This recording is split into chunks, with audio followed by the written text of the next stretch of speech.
Welcome to the Salt Strong Podcast, disrupting fishing entertainment as you know it. Prepare to laugh. Prepare to get to know fishing legends in a whole new and unfiltered way. And on occasion, you might even learn a thing or two about fishing. Here's your host, Joe Simons. Like diamonds. If we had just 5 minutes with most inshore saltwater anglers, we would change this one thing. Hey everybody, Joe Simons, Like Diamonds. Hey, Luke Simons. And we are here doing something different. If you're listening to the podcast, we're actually live out here on the water, and we're talking about the number one thing that we hear from every guide that we've ever fished with when we ask them, what's the one thing that you wish you could just change when someone hits your boat? And what's the one thing that you know instantly if they're gonna catch more fish than the other people in the boat or just have an epic day? And what is it? Casting, accuracy, and distance. And don't leave now, because we know it's not as sexy as other stuff, and I'm like, oh, I might be a good caster. Because here's the truth.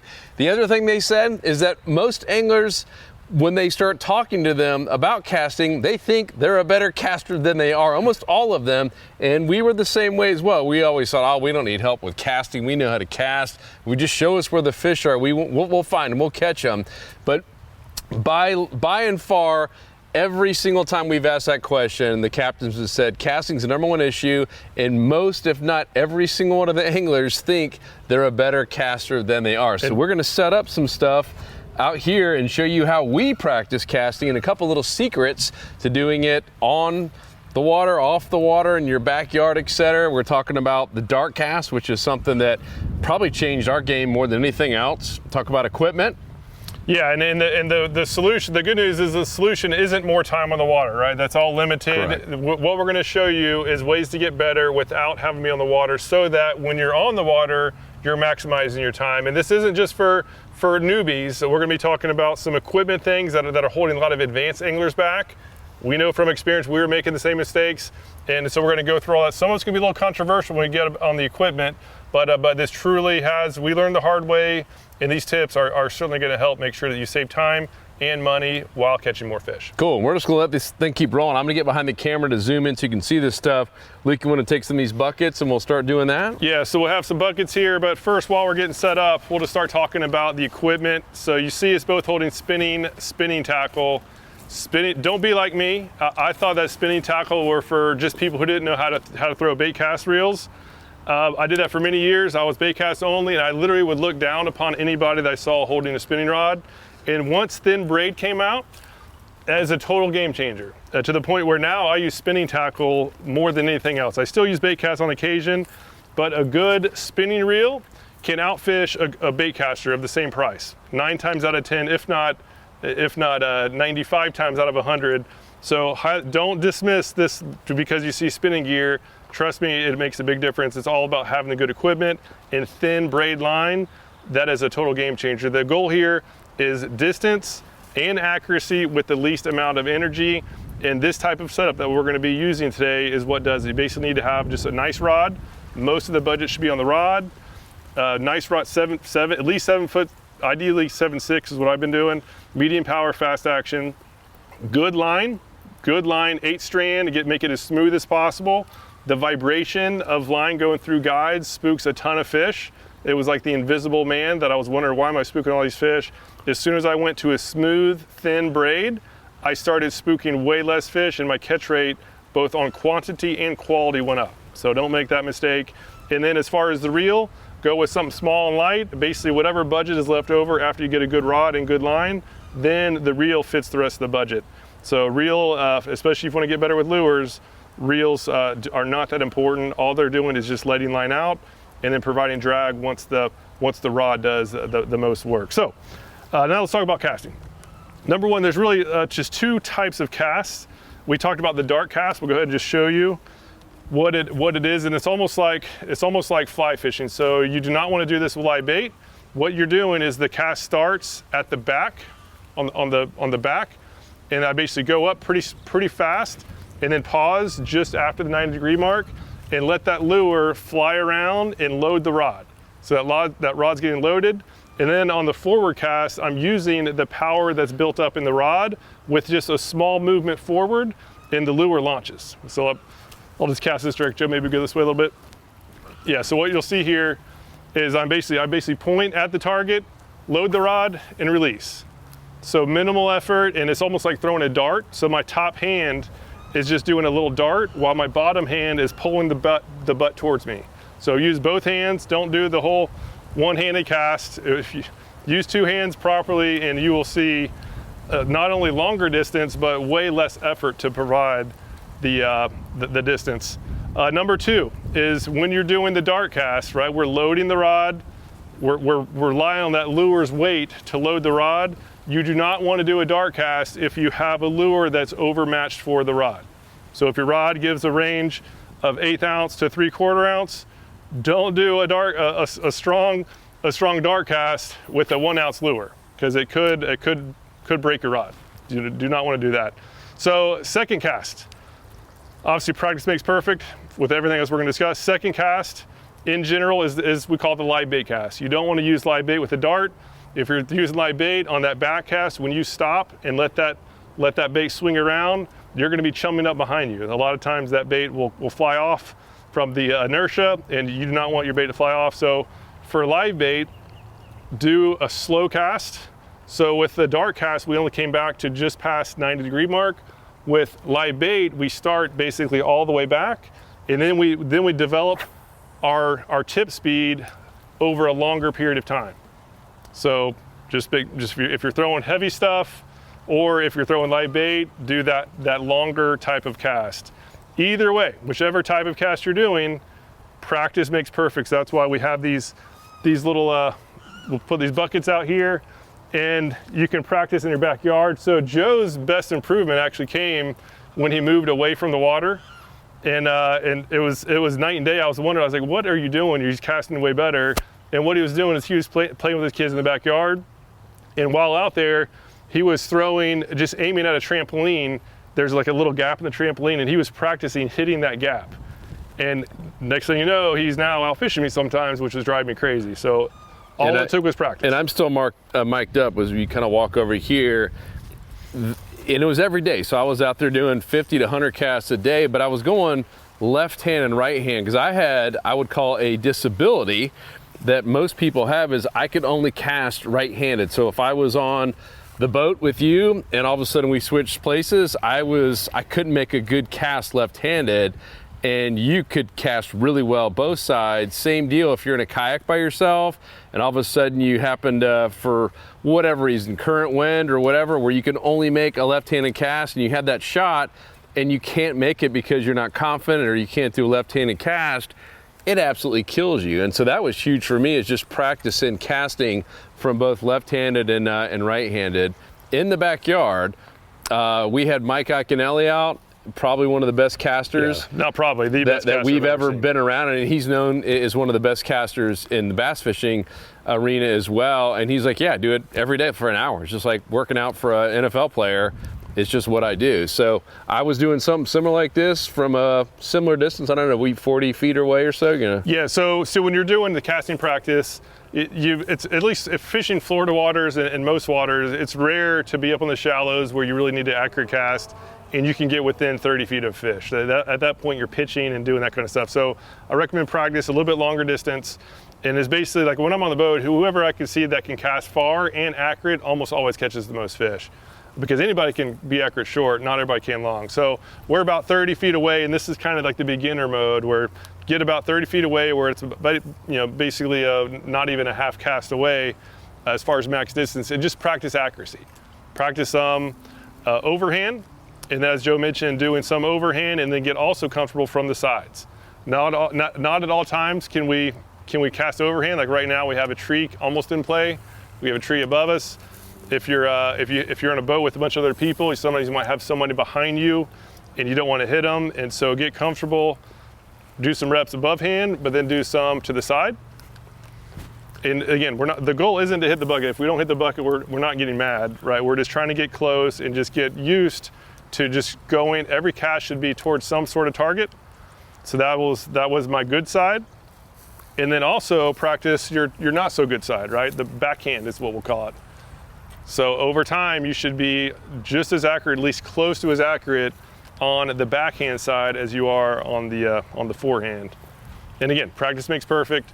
And another cast we'll talk about in a little bit is the skip cast. And that's where the getting used to this sidearm delivery is a complete game changer. And so do some short and then also go back further. And it's basically the goal here is to just practice your casting from wherever you can, even if it's not on the water, that's totally fine. Hey, we just happen to be on the water here, but it's more fun on the water yeah. because you might catch a fish. But it's still it is at least still fun to like go into targets. When you hit it, it's great. Worst case, it's still. So now we're closer to nice. we're like a 3/4 cast. And again, our goal isn't to hit it every time. It's just to see where we're off and then make the correction. In that case, I didn't adjust for the wind properly. Same thing. And so again, the fact that you can just get out here and just aim at something and then see where it's off and then make the correction. Even when you're on the water, on an open flat going for trout, still aim at something. There might be a floating piece of grass, or you might see a pothole, and that you want to just make sure that to go during the line of the pothole. And again, just make sure that every cast is helping you get better, not just casting just to cast. Ooh, that was almost in there. That was very close. That's a good way to lead the fish, though. In general, you mentioned overhand versus side, left or right. What are you doing on a normal given day? Yeah, so typically overhand. Overhand, basically, with most inshore saltwater fishing, it's really about the line. And so when you go overhand, you're in control of the line. Like that lure, when you're taking the rod overhand, as long as you do it properly, that lure is going to go the right way. It's going to go in the right line. I might let go a little bit too early and it skies, or too late and it goes down, but it's at least going to go the right direction, and then I can adjust my trigger a little bit more to make sure that I get the distance I need. So in general, I'm casting overhand. If I have a target, or I should say when I have a target, because every cast has a target, I'm at least trying to make sure that I get that line. And then once I do overhand, I know I have the line. Now I just need to make sure that I get the distance correct. When you start going sidearm, now you have a lot of variables. Now your plane has changed. So now if I let go a little bit early or late, it's going to go left or right, and it could swing pretty far, and I have to control distance. So sidearm is great for skipping, not so good when you have a target that you can cast over. So again, overhand is most important, but there's always going to be times when you can't do it. So knowing sidearm is very important as well. Crap. And for those of you listening, because this is a podcast also, we are, 50 feet away from just a 5-gallon bucket. That's all you need. I love the bucket golf because we also like to play golf in the backyard as well. And you could set those, if you haven't seen the bucket golf, it's like 9 holes, and you can put them all over the yard, and you're trying to get into the hole with your golf ball. And you can do the same thing with fishing lures. The kids get involved, get the whole family involved. It's such a great way to practice casting, and you don't have to use a hook like Luke showed earlier. He's just got it rigged up there. In this case, if you're not able to get on the water, which again, most people aren't, you have 2 options. You can get a casting weight, which are pretty cheap. They're only like $5. But what's even cheaper is just this is the Helix. So I got the Haas Helix hook, and I took that twist lock thing off the hook, and I just rigged it up on the lure. So now I'm throwing the 4-inch mulligan with no hook. Now it actually has the behavior of a lure. Those casting weights are kind of give you false promise because the wind doesn't impact them very much at all. While on the water, you want to have a lure and know how the lure reacts to the wind. That wind will catch a lure a lot more than a weight. And so using a lure for your practice is a big advantage. And it's actually more affordable because you already have the equipment, most likely. Just again, take that screw thing off the hook. Yep. Talk about the rod. I know you're 7.6 pretty much all day, every day. Yeah, I mean, a lot of people say that, okay, I need to get a 6.5 or 7-foot rod for accuracy. Technically, yes, a shorter rod will help with some accuracy a little bit, but you're going to be most accurate with whichever rod you use most often. So I especially the waters I fish, Tampa Bay, Charlotte Harbor, it's high pressure fishing. These fish are spooky, and distance is extremely important. And the fact that I just get a good rod and I practice with, I basically only use this rod for like 90% of my lures. So I am very accurate with this rod, much more accurate than I am with any 7-footers. So now when I go back, now that I'm used to a 7.6, and every time I go back to a 7-footer, it's painful. Like it's noticeably less distance, and it requires more effort to get less distance. Again, maybe the accuracy is slightly better, but with practice, you can get as accurate as you need to with the 7.6 rod, and especially as long as you get a good one. So. Skip time, huh? Yeah, let's do skips. So and then let's talk about, we obviously have a dock here on this, beach, but right across the way, that way, is a public ramp. With a public beach that has structure that you can do the same thing. There are countless areas in parks. I can think of a couple here. We're actually in Winter Haven, Florida, that you can go right up to, and any afternoon, lunch break, etc., and practice skip casting from the shore without having to be in a boat underneath or some sort of dock. Or you go in the backyard if you have a pool or a neighbor has a pool, whatever, cast it, hit the pool and skip it out of it, right? Just practice the overall. But even if you don't have a water, just practicing accuracy with sidearm, that's all you need to do.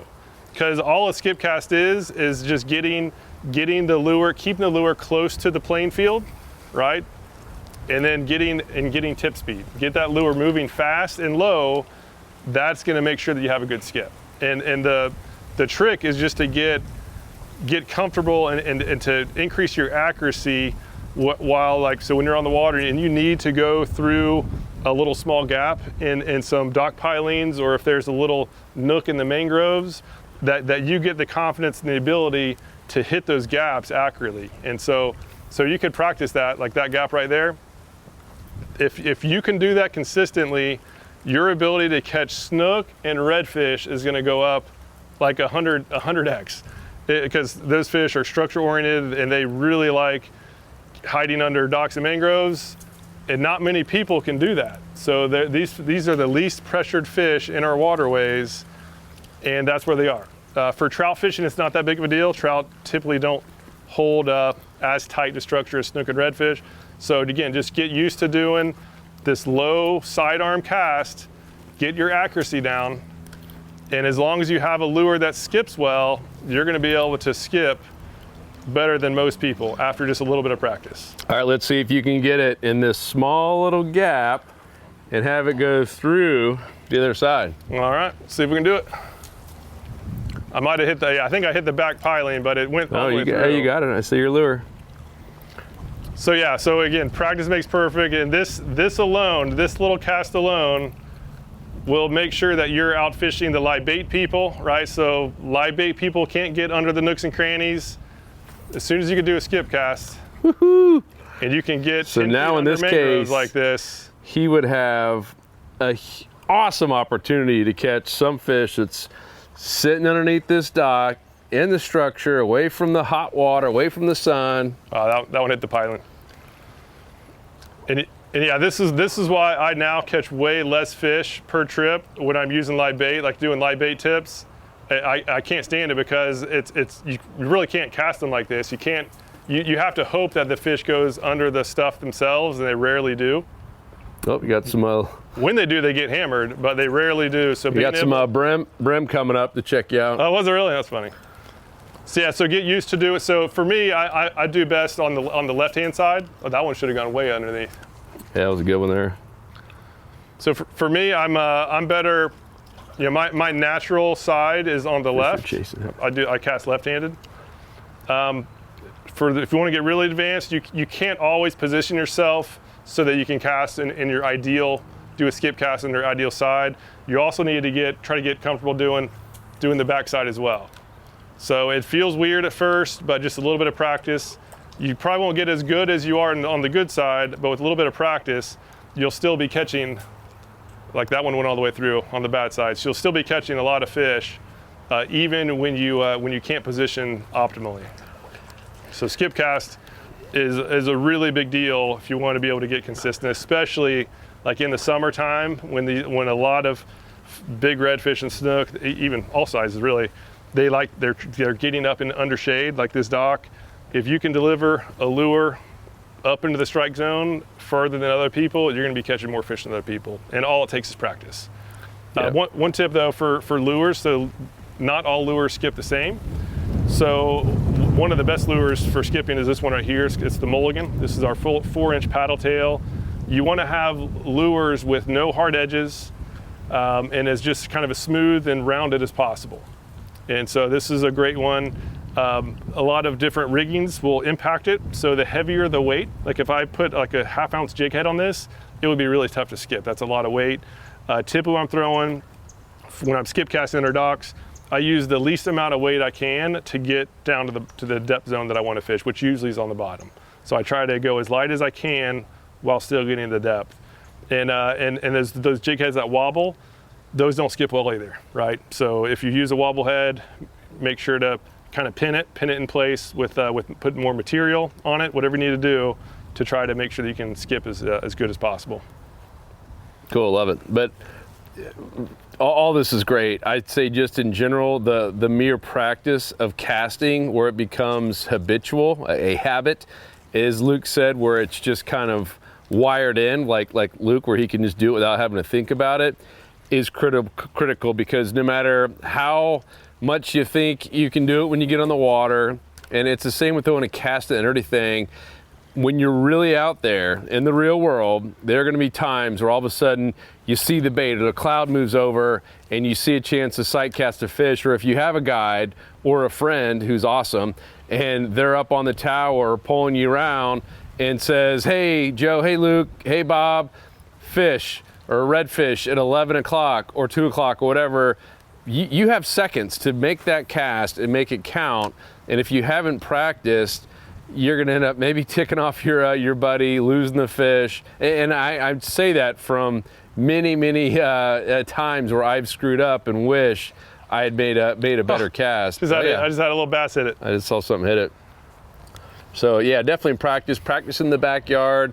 It could be anything from the trampoline to if you find some trees that have a decent gap in them, just making that cast. It's bonkers what it does to your fishing game. It didn't hit me until afterwards. I was just doing it out of boredom. I was like, I just want to make a couple casts. I was stuck inland and didn't have water near me. And those next couple of trips, I was like, man, I'm catching more fish than ever before. All right, so extra tip too, bonus tip for those who are watching this full time. Seemingly small things can make a really big difference. The big mistake I see with a lot of people that I take out, even people who've been fishing 30 plus years, is line gap. The gap of the line from the distance that the line has to go from being on the spool and around the edge, the top edge of a spinning reel. The wider that gap, it's a distance killer. And this is the most gap I ever do. I'm actually about to replace this one. I brought the reel I was going to replace next to cast over the grass. So this is the worst I ever get it. So some people have, and this is like, I don't know, I can put my finger there. Basically the gap in between my finger and the line, that's probably about 1/8 of an inch right now. That's the max I ever let it get to. So I've taken people out, they have like a 1/4 inch from the line to the so every single revolution, that line has to go around. It has to go up and around and over the spool 1/4 inch. I mean, that'll probably knock off 30% of your casting distance. So small little things can make a big difference. I did a test with 20-pound braid versus 10-pound braid. Same rod, same reel, same casting weight, everything equal. And just going from a 20-pound line, which I used to use, down to a 10-pound line was a 20% increase. That 10-pound line, the thinner the braid, the better. Now, whenever I'm going after trout and redfish, and where I'm not going to be near the mangroves or docks, now I don't use any more than 8-pound, because going from 10 to 8, it was a noticeable difference as well. And if you're especially trout, they don't pull that hard, and they're not good about seeking structure. So if you're a trout fisherman, like no more than 8-pound thin braid is all you need. They'll never break you off. And I've even been landing, this is my 8-pound setup, I've been landing over slot snook and redfish with this 8-pound line as well. So how much farther in percentage or feet are you casting with 8 versus 10-pound braid? I haven't done that test, but it's noticeable. It's very noticeable when I take out my 8-pound setups versus the 10. So if I'm fishing docks, I'll never use light. I always do 20, because especially snook, I'm in snook territory. They're great about getting around structure. But fishing open water, it's not needed, and especially when it's sunny like this and fishing calm water, the thinner the line, you're going to cast farther and easier, and the fish have less ability to see it or feel it. So going to the thinner line was a giant boost in my game. And again, going from bait cast to spinning, this thin line spinning tackle, if you're fishing pretty much anywhere, most of the salt water now is getting pretty high pressure. The thinner the line, the bigger fish you're going to be able to fool to strike. And the fact that these spinning setups are so good now that they're outcasting bait casters in most instances. I'm now getting more distance on most of my lures. The situations where I do like bait casters still is if I'm fishing like heavier jigs for docks and I'm doing any kind of pitching, or with a heavy plug, it does get long distance. But if you have a 7'6" spinning rod with thin pound braid, where I'm throwing like the Moonwalker, like a 4 to 5 inch topwater lure, I can get way more distance out of my spinning setup with the light line than I can bait cast. Mm-hmm. But obviously, if I want to be able to throw 30 pound braid near the mangroves, that's when the bait cast comes in handy. But yeah, for the general open water fishing, a good spinning rod is going to completely with a good caster is going to outperform a good caster on a bait cast. Yeah, it's and then this slot machine, every time we've handed that to someone who we've seen is struggling to cast as far as us, they're like, what is this wizardry? Like, they're like, where did you get this thing? Yeah. At fishstrong.com. But I mean, it's the difference between going from like, a $89 ugly stick, cool that it's unbreakable, right? To go to something that is almost like a custom rod that is paired up perfectly and balanced with your reel. This thing will cast a country mile compared to any other rod out, most other rods out there. Yeah. Huge difference. And I know we have a lot of members over in Texas Texas is just die-hard bait casts, and I recommend getting at least one good spinning setup, especially for your smaller lures. And when you're doing finesse fishing and you need to have distance and finesse, a good spinning rod with good line, good thin line, is shockingly effective. That's what finally made me switch. And once I finally switched and gave it a try, now I'm using spinning way more than bait cast. And again, for many years, like 10 plus years, I was bait cast only, and I literally thought only chumps would use spinning tackle. So if you're at that mindset, like I was, just give it a try and you'll be very impressed. Again, as Joe mentioned, just don't go out and get one of those rods that are marketed as unbreakable. Unbreakable means that you can't feel anything. It's just going to be very flimsy. It doesn't have good feel. The best rods are breakable. Just obviously take care of them. But yeah, this one in particular is the best. It doesn't even have paint on here. This one is all about performance. I can tell the difference between a little pinfish tap and even a small trout thump. I can even feel it hitting shell bottom, and I know that's the shell versus mud. So just being able to feel what's going on at the business end is a complete game changer. So if your goal is to become an advanced angler, having a good rod is crucial, especially if you want to catch them with lures. If you're a beginner, you don't need to spend a lot of money, right? Just go out and get something. We have a fishing school that gives recommendations based on skill level, just to make sure that you're not overspending when you don't have to. So again, saltstrong.com, you can just do the search area, look for the fishing school. We have that hamburger menu in the top right. It's in there, but it breaks down recommended gear that we've tested over the past 10 years based on what your actual needs are, so that you, again, prioritize your expenditures. Trying to think anything else. Anything else you have, questions, you leave a comment down below. We love to hear from you, and if there's something that we missed, we can even do future videos on it. Yep. So. And if you remember, this setup, because a lot of people always ask, hey, what setup is that? Slot machine, Nota 25, and that's $150 off for this combo right here. Yeah. And to join the club is only $97, so you pay for your membership and a half on one purchase. Yeah, and one final equipment tip too is just the reel. Get a good rod and just get a lightweight reel. The reels are really just for drag, and we only need the drag setting. The recommended drag setting should only be 20 to 30% of your weakest line strength. So all you need is a reel with 2 or 3 pounds of drag, and that's all. That's good for table and shore. So just get a good lightweight, smooth reel. Like this setup, it's so light that if I drop it in the water accidentally, I'm not going to lose it because it floats. And I've done that before. I know from experience. It fell in the water. I was on my paddleboard, and it took me a while to get back around. It was really windy. And it just floated. Obviously, it's not good for the reel to be in the water, but I at least recovered my rod and all my line, and a lot better than having to put one of those ugly big old orange noodles on your rod. Laughable. That's more weight, and it looks silly. So just get a good rod, a lightweight reel, and the combo should float. All the combos we sell float. They've all been tested. So if you're looking for a good setup that definitely does not sink, go to fishstrong.com. You'll see all the bundles there, and they're also mentioned in the fishing school as well. Cool. Guys, hopefully that was helpful. Let us know where you practice. If you have anything, like Ike and Ellie had a whole, look like, an archery setup where he was trying to hit different, Yeah, he was insane. Basically just dartboards all over his yard at different distances. Really, really cool. So let us know. Comment down below. And get to practicing that casting. It will skyrocket your game. Yeah, and as important as all this is, it doesn't come close to finding the good spots, like knowing where the fish are. That's obviously crucial, and that's the focus of our fishing club.